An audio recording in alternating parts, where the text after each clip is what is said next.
Well, good morning. I hope today is going well for you. I hope that everyone in your house is healthy and doing great. If they're not, I'm sorry. I hope things get better. Let us know so that we can be praying for you. We're going to jump in and continue our study. We've been doing a New Testament overview, just kind of a brief flyby of the New Testament, so that we can get an idea of the overall theme, get the big picture view. And in order to do that, we're just taking a few minutes to look at each book, trying to get an idea of the structure, some of the key points, who wrote it, who it was written to, just so that we can really better understand the big picture of the New Testament. And we're going to continue our study specifically today looking at the book of Acts. Acts has traditionally been called the Acts of the Apostles. And the Apostles do play a heavy role in the book of Acts. But they're not, I would argue, they're not the key character. As you study through the Gospels, you'll see that Jesus was the center. He was the theme of all of those books. They were kind of a narrative biography of Jesus' life. The second part of Luke's work, the Gospel or the book of Acts, is really kind of a book that focuses on specifically the Holy Spirit, how God's Spirit, who Jesus told He was going to send after He was gone, how the Spirit comes and begins to truly work with the people of God. And there's some really neat things that we see recorded in the book of Acts. We see Jesus' ascension into heaven. We see the transformation of the apostles. They were, when Jesus had died, they were left scared, afraid. They were left truly quiet, in a sense, about what they had been taught by Jesus. And as Jesus returns, and we see this in the Gospels as well, everything changes for them. They see Jesus and they see Him doing exactly what He told them He would do. But when they see that fulfilled, that starts a change in them. In Acts chapter 2, as the Holy Spirit arrives, we see another powerful change. They get bolder. And as Peter begins the first gospel sermon there in Acts chapter 2, we see truly a dramatic transformation that's taken place in these apostles, these inner circle of Jesus. And studying through Acts, we see not just the workings of the Spirit, not just how He came and strengthened those apostles, but we see the effects of that. We see the church.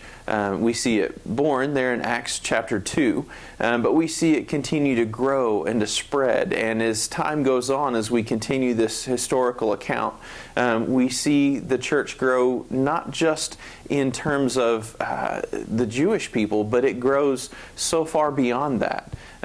Peter reaches out to the Gentiles, and outside of that circle of faith, this was a huge turning point. And in fact, it's the turning point that brought most of us, you and I as Gentiles, were brought into the church in Acts chapter 2.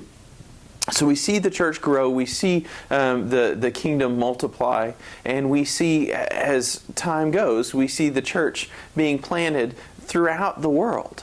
We see it just growing and blossoming and truly becoming what God meant for it to be. But if you'll notice, as Paul goes from place to place, planning the church, teaching about God, there's a lot of times he faces conflict. He sees a lot of really difficult times.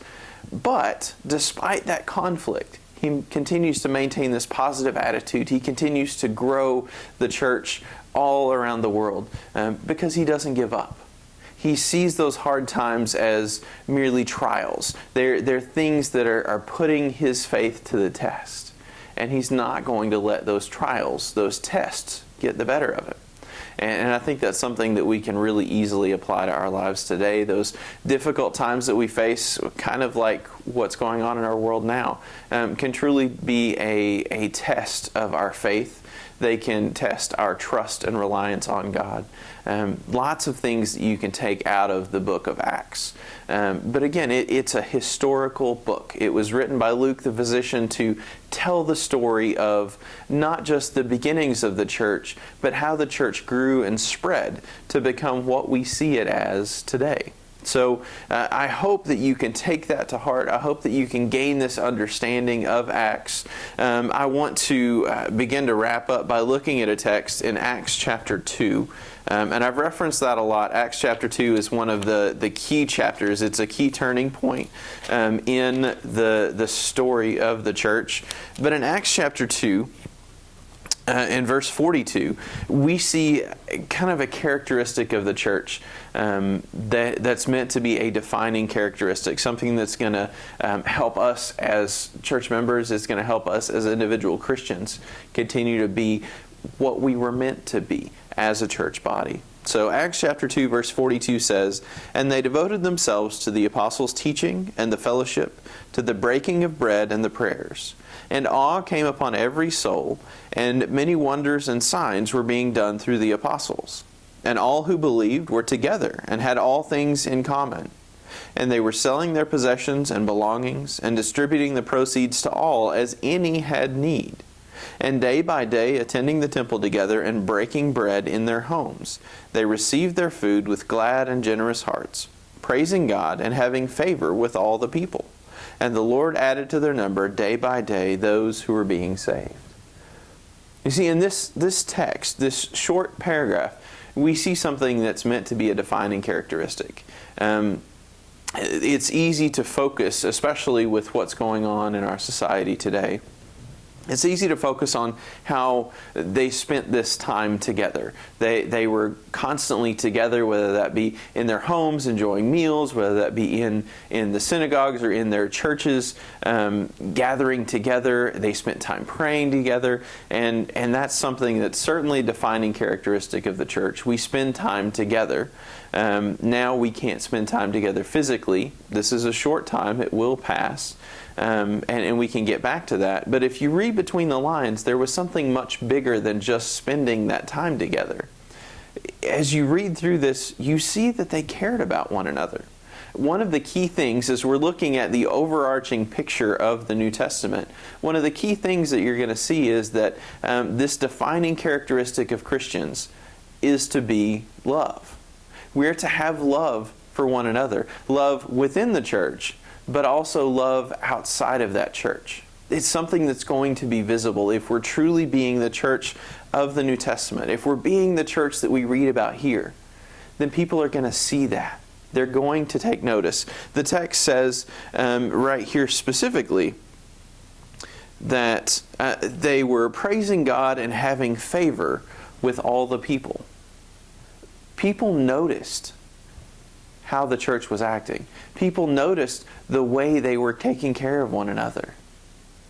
Well, of course they liked that outside the church. Of course that gave them a desire to see the church grow, to become a part of it. In fact, it says that the Lord added to their number daily those that were being saved. So if we're going to be the church of the New Testament, if we're going to be truly going to be Christians, then we're going to have to love one another. We're going to have to learn to get along because people are watching. They're going to notice. If you get along well with others, that's great. That's wonderful. If you're one of those people, if you have one of those personalities where you tend to cause fights or cause divisions, spend this time focusing on how you can change that. Spend this time thinking about how you can truly show love to those people that may not feel very loved. The church was, at its core, a group of people that cared about one another. And if we're going to be the church today, then we need to care about one another. I hope that as time goes on, you can continue to grow, you can continue to mend those fences, fix those broken relationships that are out there. A lot of times those broken relationships come out of misunderstandings. The key to fixing so many things is to just communicate. be open, be honest, talk to one another. And that's something that we lose sight of. We live in a day and age where technology is everywhere, both for better and for worse. But now we have this opportunity to focus on our communication. We can use those modern technologies to reach out, to tell people that we love them, to show people that we care about them. And I pray that you just make the most use of this technology. Show people that you care. Reach out to them. Let them know that you're thinking about them. Let them know that you're praying for them. But again, I get distracted.